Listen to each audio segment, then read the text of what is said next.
Hello, mamas. Thank you for the little impromptu live today. I've actually decided to redo our VBAC video from last week. I was just feeling a little tired last week and I just don't feel like it was presented the best. And I was like, let go of perfectionism aims, let it be there.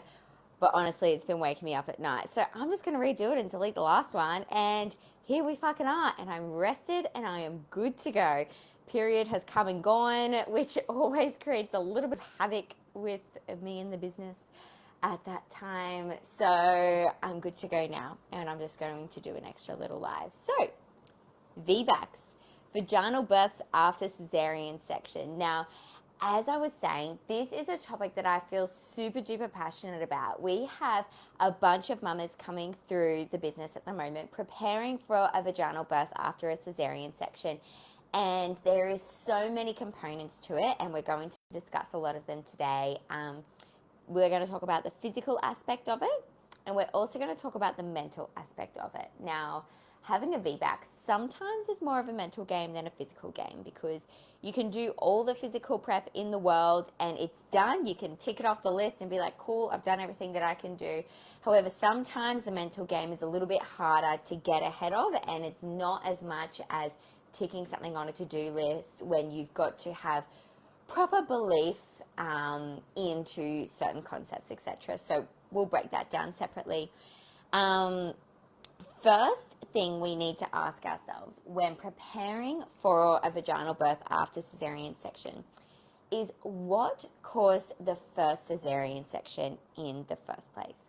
Sometimes we can, often we can't be definitive about exactly what caused it, but often after a bit of discussion about the scenario, we can get pretty clear about what the reason is behind the first cesarean section. Sometimes this can be a little bit triggering for women, and I totally appreciate that, and I think it's good to do in your own time. I'm super here for you if you want to talk about it. Sometimes talking about it with your birth partner can be really effective as well, to get really clear on what was the cause for the first one. And this is going to be both for the physical preparation and mental preparation of your VBAC. Now, this is going to determine how we can mitigate the risk of what happened last time this time, okay? Some cesarean sections that happened with your first babe are completely unavoidable. There was nothing we can do about it. And in that case, we need to really surrender and accept what happened, and surrender and accept and release control for this current birth as well. Control what we can control, release what we cannot control. However, there are many cesarean sections that actually unfortunately take place unnecessarily for mamas. This can be for reasons such as maternal exhaustion during labour, and we talk about this being both physical and mental exhaustion. And we do actually cover heaps about how to conserve mental and physical energy during labour, which I feel is a topic that isn't really discussed a lot. However, I talk about this a lot, how these two are two of the three main reasons that I see a woman actually tap out of the birth that she wants, which may be a natural birth, to a birth that she doesn't quite want, which might be an epidural or a cesarean section, is because of that physical exhaustion, that mental exhaustion, or maybe the third reason, not quite able to handle the contractions of labour anymore. Another reason that may be avoidable is that cervix was just not opening in your first labour. Contractions would continue, and the cervix would just continue to not open and not progress in the eyes of the healthcare provider.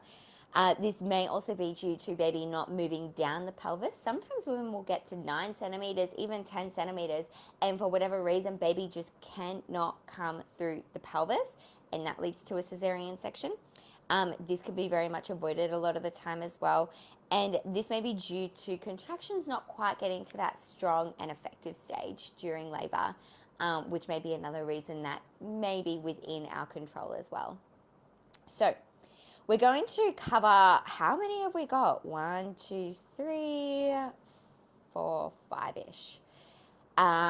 Different scenarios as to why you may have had your first cesarean section, and then we're going to cover how to prepare for that particular example. Now, there could be heaps more examples other than what we're going to talk about, and I'm so more than willing to chat with you outside of this live about those examples. So Let's talk about the easiest first of all, placenta previa. Now, placenta previa is where your placenta grows over the top of your cervix, so at the bottom of the uterus, and it's fully covering the cervix. Now, in a placenta previa, you absolutely cannot have a vaginal birth. It's not even an option, not even a question. You have to have a cesarean section. Now, there is nothing you did to cause this happening your first time, and there is absolutely nothing you can do second time round to prevent or reduce yourself from having a placenta previa again. So this is a perfect example of complete surrender of control. You did nothing wrong before. There's nothing we could do about it then. There's nothing we can do about it now. There's not necessarily an additional risk of this time you having a placenta previa in comparison to other mums just because you've had one before. So we really just got to wait and see what happens with this placenta, where it grows, and go from there. Now, if second time round, your placenta actually does grow on the side wall and you can very well have a vaginal birth if you want to, you would literally prepare like a first time mum would prepare. There's nothing different in how you would prepare for this sort of VBAC just because you've had a cesarean section before. So when I say you would prepare like a first time mum would prepare, that is preparing the mind, preparing the body, and preparing your partner.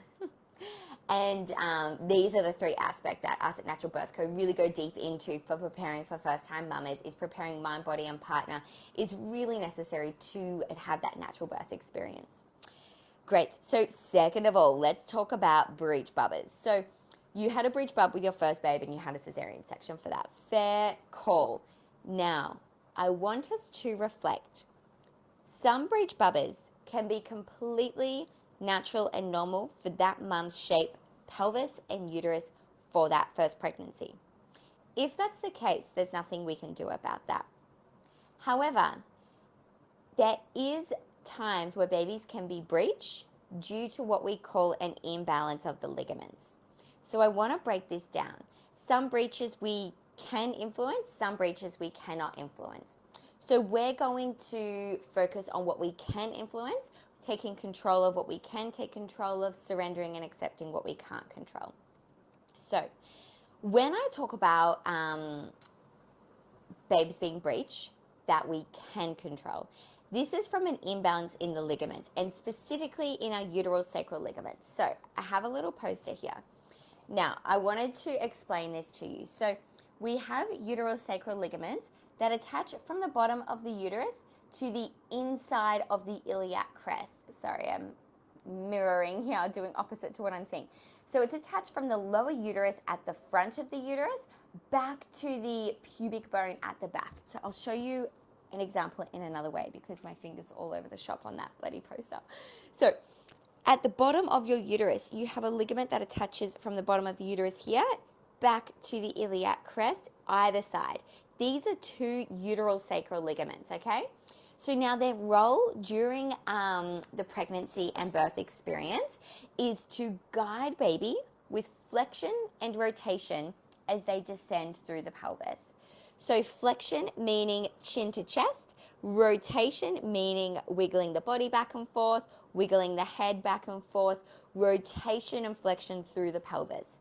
The ligaments, there's a few ligaments that I'm talking about in this example. However, this is the one that we're talking about in regards to breech. Ligaments, one of their main roles is to guide baby as a roadmap to flex and rotate to navigate their way through the pelvis. They are a really, really important guide to help baby know how to nuzzle their way out of your individual pelvis using your individual ligaments. Now, this is actually super duper important in regards to having not only a natural birth, but also a nice, efficient and progressive birth. So, getting back to our uteral sacral ligaments, when they're balanced, that's their role. When they're imbalanced, let's imagine these ligaments that attach from the bottom of the uterus to the iliac crest, they are imbalanced, meaning they are shorter, they are tighter, and on either side. So they're either creating a twist at the bottom of the uterus or a tight band at the bottom of the uterus, right above the inlet of the pelvis, right? So we say when baby's head enters into the inlet, this is called baby engaging. When baby's floating up above, they're not engaged. The head enters, they're engaged, and they continue to come deeper and deeper and deeper through the pelvis. Now, when there's a tight band or a twist at the bottom of the uterus from tight uteral sacral ligaments, we decrease the space in the bottom of the uterus. So if it's only a little bit tight, this will mean that Bubby's head cannot engage in the pelvis, but it is floating up above the pelvis. So its head might be down. We probably don't even realize, because unfortunately there's not many symptoms of tight uterosacral ligaments before birth. So the head is just floating up above the pelvis. Now, we will go into deeper what goes down when this happens. However, when the ligaments are even tighter than this, they're so tight that the head can't fit down the bottom, that is when the booty flips down to the bottom and the head's up above, because in a newborn, the booty is actually smaller than the head. So this is when we can create our breech to happen. And then as a little added, if they're so tight that even a booty can't fit, the ligaments are so tight, this is often when babes can go transverse, so side to side. Transverse babies can't be born via a vaginal birth. They must be born via a cesarean section. So if you have these tight ligaments, this can be what may potentially have caused Bubby to be breech. So now, how do we know whether this may have been the case or not? I invite you to reflect here, and depending on how long it's been, it might be a bit tricky to know. But have a think. Was baby moving towards the end of your pregnancy, or even more towards like 30 to 37 weeks? Was baby maybe flipping up and down? Was baby moving left to right? Was there tons of big movements in that last 10 weeks of your pregnancy? Or was Bub pretty stationary where they were? Were they not really moving around a lot at all? Because this might be an indication that Bubs didn't really have a lot of space in the uterus to get in the right position regarding the ligaments. So another thing to think about, did your baby's head or booty engage in the pelvis during that end of pregnancy or during the labor at all? Were they able to engage in the pelvis, as in enter the inlet of the pelvis? If yes, that might be a sign that your babe was breech, because that's what's natural and normal for you. However, if no, if your babe wasn't able to engage a lot, if they were pretty locked into a position from 30-ish weeks and there wasn't a lot of big movements, just little kicks, etc., did you feel pain or stretching when you would arch your spine, or when you would go from sitting to standing? Did you feel pain in your ligaments at all throughout your abdomen and your pelvis? Were you very mobile through your pregnancy, or were you quite stationary throughout the first pregnancy that you had a breech bubba in? Yes, were we rounding into the spine? Were we slouching a little bit, maybe relaxing on the couch a little bit, maybe at a desk job and we were just sitting in our normal chair? Were we experiencing all of these things in your first pregnancy? Because if that's the case, maybe this might be an indication that there was a slight imbalance in the ligaments, which may have contributed and caused Bubby to be breech with the first pregnancy. Now, something I want to be super duper clear on is I definitely don't want this to be a blame game. You don't know what you don't know. That first pregnancy has come and gone, and you didn't know this stuff last time, so otherwise you would have done it differently. So you don't know what you don't know. There's no point kind of dwelling on the past. I should have done this, I should have done that, because you didn't know. However, if this is the case, that is super exciting, because it means that there is so much we can do for this pregnancy this time to avoid the same experience, to avoid a second breech baby if possible. So, interesting. Now, what else did I want to say about that? Great. So, if this was you last time, as I said, there's plenty that you can do about this. And this is going to mainly involve physical preparation. Physical preparation of the ligaments that surround and are within the uterus and the pelvis. Preparation of the pelvis and the joints of the pelvis to create mobility, lubrication, and size. So this is what you would definitely mainly focus on if you're going for a VBAC this time and your baby was breech last time. Okay, cool. Now, next thing we're going to talk about, next potential reason that you had a cesarean section last time and you're going for a VBAC this time. Did your labor never start? this led to an induction, and this led to what we call the cascade of intervention. So what this may look like is that sometimes this is avoidable and sometimes this is not.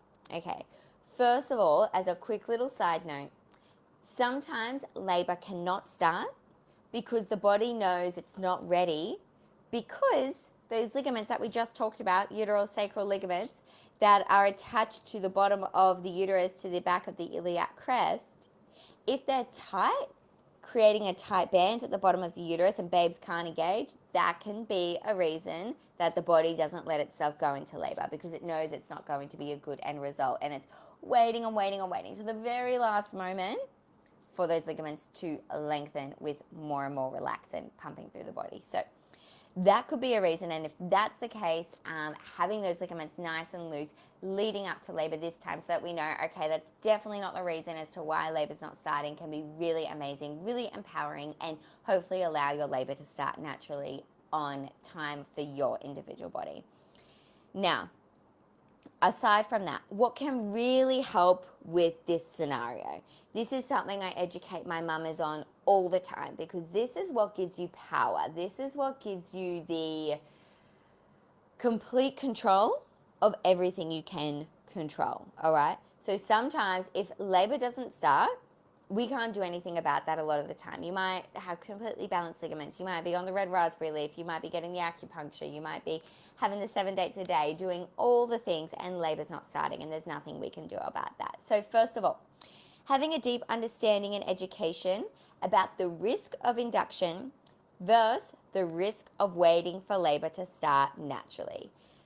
Now, this is something that really isn't talked about or the thought entertained very often at all. So when we talk about the risk of induction versus risk of waiting, often when we think, okay, we're going overdue, we've obviously got risks that are there when going overdue, and then we can often be presented with this option of an induction as if it's this light and shining armor with no risks at all.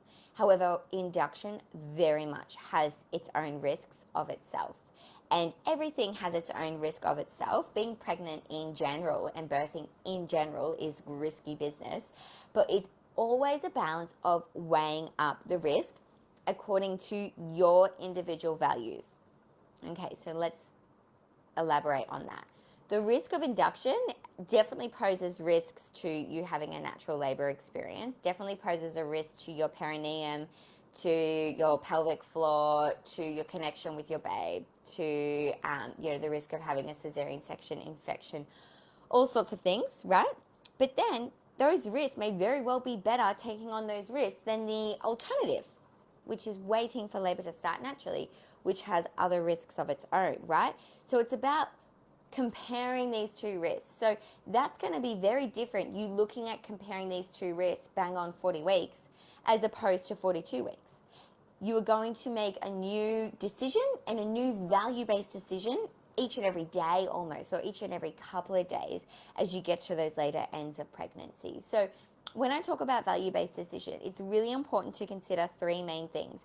One, the opinion of your healthcare provider, and this is trying to take the bias out of it as much as you possibly can. It's really hard, and unfortunately, almost always healthcare providers, especially in the hospital setting, are going to tell you your options with coercive language to get you to choose the decision that they want you to choose. So one, take on the thing of the opinion of your healthcare provider. Two, do your own research. Three, what are your values and your birth partner's values, and use those values to greatly influence your decision based on what the research is telling you. Okay, so this is what we talk about in our value-based decision making, and I teach all of our parents at this value-based decision making process because it's so important to do not only in pregnancy but in birth. And the thing that has rung true so often to me over the last 6 months is the difference between women having a traumatic birth and a birth that they're satisfied with, that they feel confident about and they're proud of, is whether they were the primary decision maker of their pregnancy and their birth experience. They were in control of all the decisions and they did absolutely everything that they could to prepare. They are the biggest differences. Okay, so that's one aspect of it. The next thing is have a deep understanding and education about induction. So induction, often we think that if we say yes to an induction, we agree to have it done, that we're kind of like, hands up, do with me what you want with me, I'll do whatever you tell me. It doesn't have to be the case. We can absolutely have value-based inductions. You can absolutely halt that cascade of intervention and accept this part of the induction, that part of the induction. I'm just going to take a little bit here. I'm actually not going to accept that. And it is 100% within your control. It is 100% your choice, no one else's, no matter what they say, no matter what anyone says that you have to do. You do not have to do anything. Sit tight for a moment. Let me just... Okay. So that's in regards to induction. So in inductions, you can do things. So the next point is having a supportive partner that can advocate for you during your induction. Each intervention should be an informed, value-based decision-making process, which kind of ties in with the last one. So with an induction, there are things that you can absolutely do to keep you on the natural path. Just because you might have something to start labor doesn't mean you need to keep having all the things, doesn't mean you need to force having the waters broken or force the contractions to go faster and faster or lay on the bed or get an epidural. Like, you can absolutely take the first step or the second step or whatever it is and then try to encourage the rest along the natural path. And by this I mean, you might have something that starts the labor for you, and then you use your natural hormones to continue the process of labor. You use your intentional active movement to create space in the pelvis to allow babes to continue to move down, the contractions to continue to move your baby down, to allow the baby to move down, be born through the vagina, come out, all with the rest is natural. That is like kind of the idea behind an induction. Ideally, we don't have to take every single intervention along the way, and we can just have something to kick it off and then continue on. I've had mamas where literally with an induction, they might be at 42 weeks and they're like, why isn't labor starting? And all they need is a little sniff of Synto. It's like they might get the first interval of the syntocinon, which is 1 mil an hour, so barely anything, and that just kicks their body into labor. It's like their body's like, oh, that's right, that's what I'm meant to be doing. I've been trying to figure it out and I couldn't figure it out. So sometimes your body just needs a tiny little bit, and if your body is fully prepared in all the other ways, all it needs is a little sniff of Synto to get going. Yeah, cool. So let's say that. The other thing that you can do to help stop with this cascade of intervention, if you do decide to get an induction based on your value-based decision making, is learn how to cope with pain in labor. So often inductions lead to epidurals, often because the pain is worse, to be honest, because the hormones aren't quite working the same as they do in a natural induction, which again, I can teach you totally how to encourage the natural hormones to be there just as much during an induction, which can help reduce the pain. So you're kind of experiencing the same labor pains as what a naturally laboring woman would. But unfortunately, with a lot of women who experience inductions, the pain's more intense, and this can lead to an epidural. So learning how to cope with pain in labor is a really amazing way to try to avoid that epidural if that's something that you don't want, if you're wanting to lean towards a natural birth. So that includes, we teach that with like 7 practical techniques, but it's got breath work, you've got affirmations, you've got distraction, you've got using like pain perception, rewriting neural pathways, etc., using meditations leading up to pregnancy to prepare your mind to be able to cope with this pain in labor and perceive it as positive is so important for having an induction that doesn't cascade. And then lastly, learning, if you do get an epidural, what can we do to still allow the baby to come out of the vagina? We can do things position-wise to allow your labor to still progress as naturally as possible. Again, here at Natural Birth Co, we're not 100% natural, 100% medical. It doesn't have to be one or the other. You can get this beautiful in between if you want that as well. So we very much will educate you on Okay, if you do choose to get an epidural, you can absolutely still move on the bed to create space in the pelvis. So this can be a really effective way, is learning all of these bits and pieces. If last time you had an induction and then it led to this cascade of intervention, to mitigate that risk next time. Okay, cool. The next potential of what may have happened. Did labor start and was going fine, and within 10-ish hours, which I'll explain soon, something happened to make you have to go for an emergency cesarean section. Now, what a vague fucking sentence is that, right? So let me explain. Bear with me. Something happened, and by that I mean you might have had a big bleed randomly. Bubby's heart rate may have declined very quickly and stayed declined randomly. Both of these are really rare circumstances.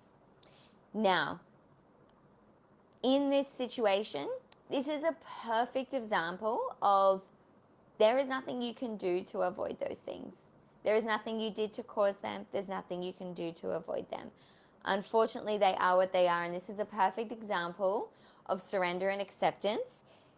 If you wanted to go for a VBAC, this is going to be just complete trust and surrender to the process of birth, which I understand can be really hard. And this is something I've been talking to my mamas about a lot, is that when we are in pregnancy and birth, there is so many things we can control and so many things we can't control.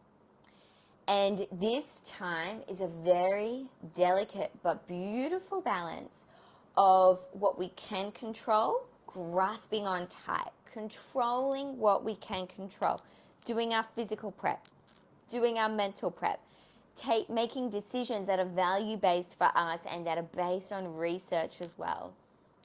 The things that we can't control, such as if everything's going well and we have a random bleed, such as Bubby's heart rate just dropping out of nowhere for no reason that we can tell, for no reason that we can control, we have to have complete surrender and acceptance for that as well. And it is really difficult to have this balance.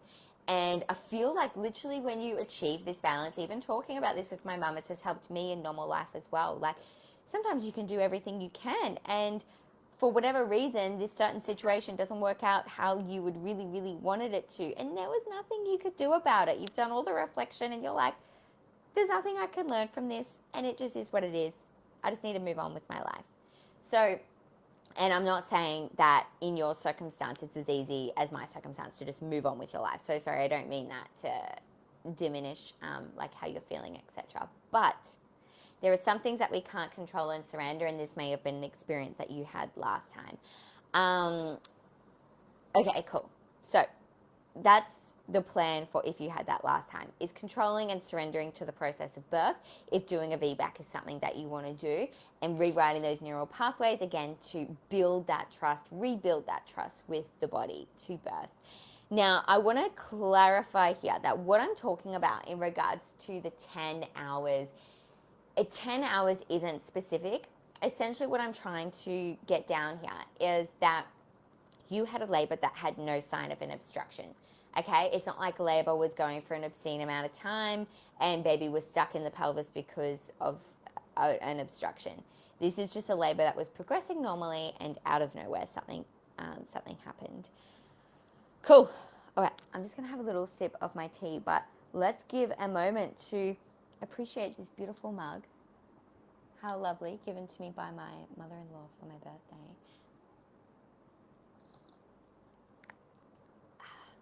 I love drinking out of a nice piece of crockery, to be honest. Anyways, continuing on. Next issue or thing that may have happened in your first cesarean section. So, labor was 24 hours plus, leading to a cesarean section. Now, this was due to baby not moving down, aka obstructed labor, or the cervix not opening to 10 centimeters, aka failure to progress, which I'm so sorry to use that terminology. Sometimes it just may help you associate, oh yeah, that's what they said to me. That happened last time. So, this may or may not include Bubby's head being in an awkward position, maybe deflexed, maybe asynclitic to the side. is what I mean by an awkward position. So this reason is the most common reason for the cesarean sections to happen unexpectedly. So we unfortunately label 33% of births here in Australia to be cesarean sections due to an obstructed labour / failure to progress. They're kind of under the same banner in the hospital setting. Now, it's interesting because the World Health Organization actually says that the normal amount to have an obstructed labour is 3%. So where's the other 30% coming from, right? Over in Africa, women who are birthing normally, women who are birthing amongst other women who are wise in the town and know how to assist a natural birth, these women that are with women, which is what an actual midwife defines. That's the whole point of our job, is to be with women.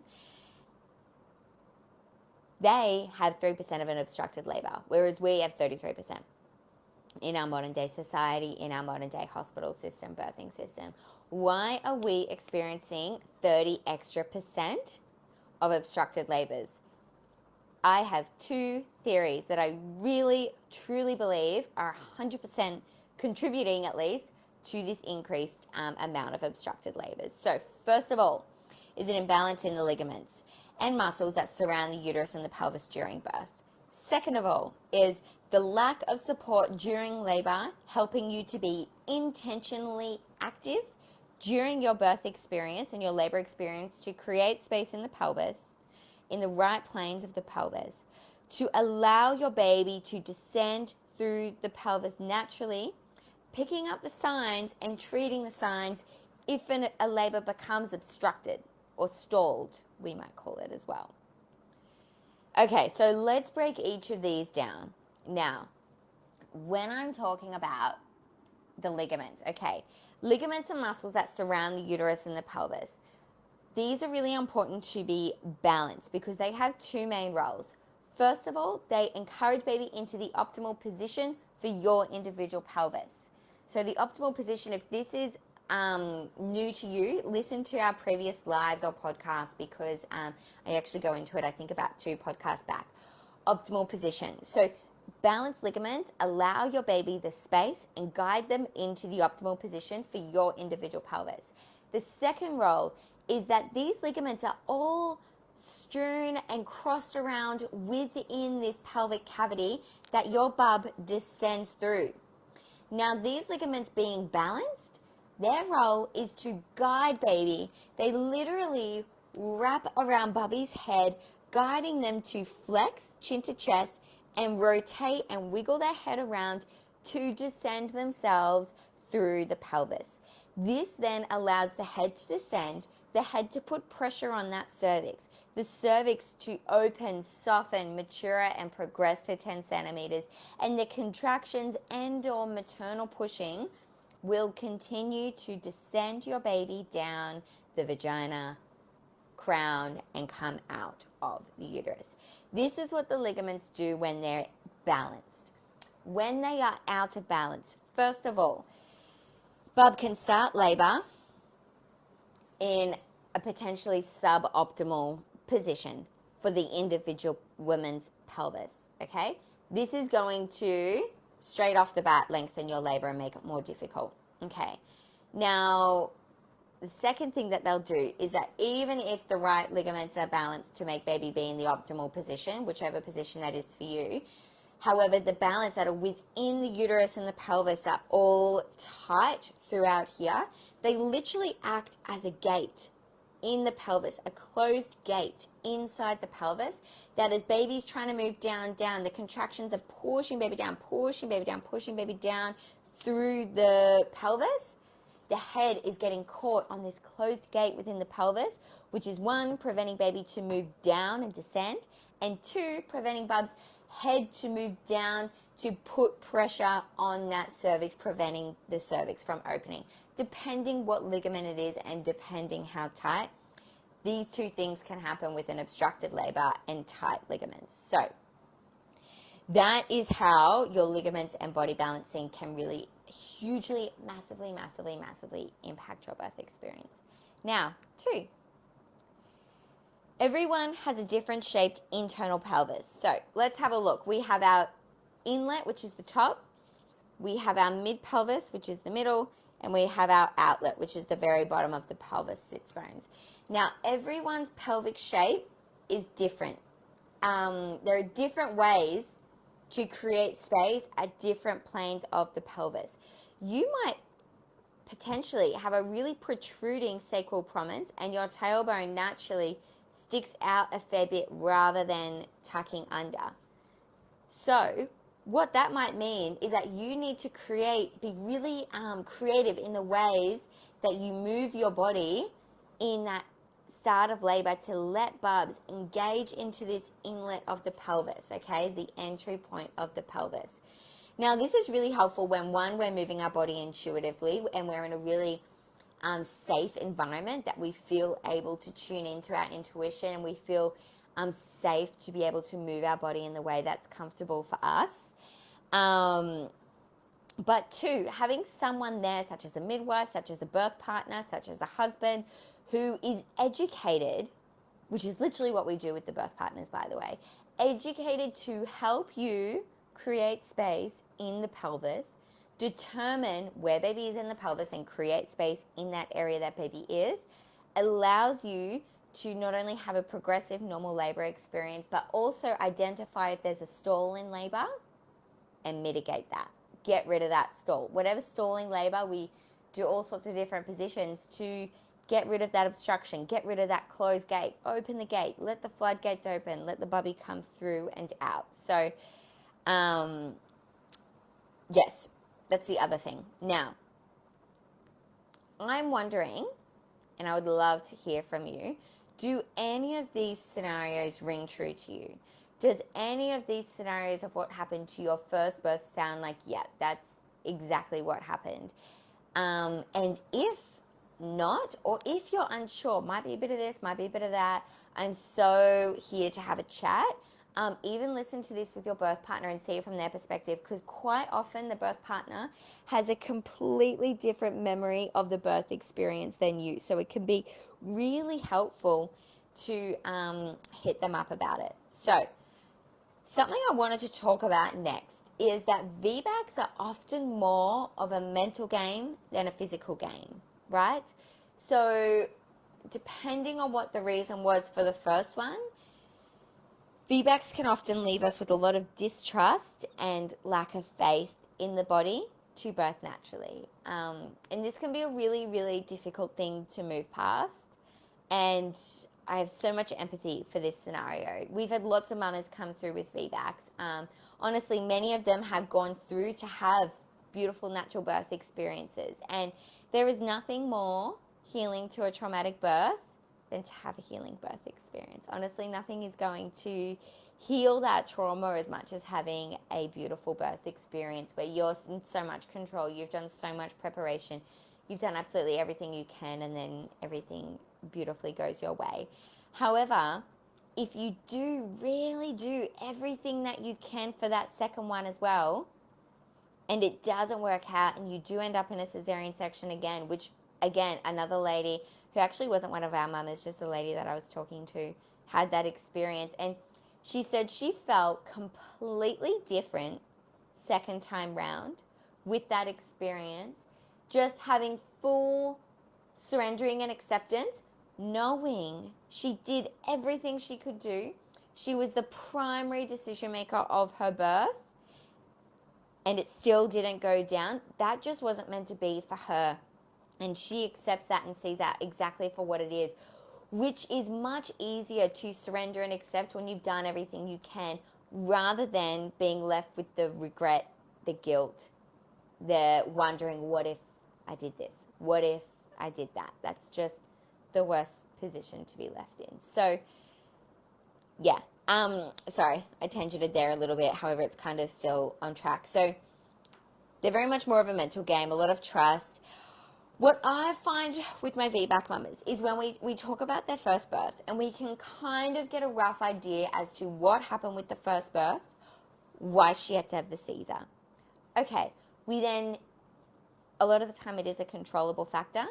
We then do what we need to do to physically prepare to get around that problem from last time. And this gives the mother the thought that, okay, cool, the situation is completely different to the first time around. I've dealt with that first problem. It is like way more unlikely to happen now. And this can then really help with the mental game.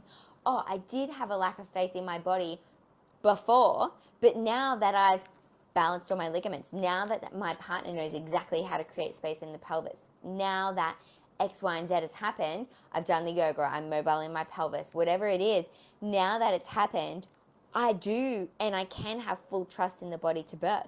It's different if everything's the same as the first time to have full trust in the body to birth. However, if you've done things very different and you've prepared in a very different way, this can really help us with having full trust in the body to birth. It can almost completely mitigate the fact that you're going for a VBAC. Not completely, but it can really, really, really help reduce the stress and the doubt that you might mentally feel.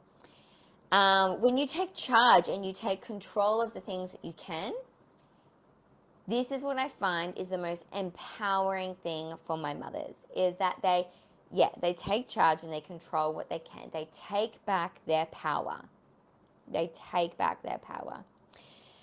So I'm going to close this beautiful, beautiful discussion about VBACs with the final words of really control what you can control.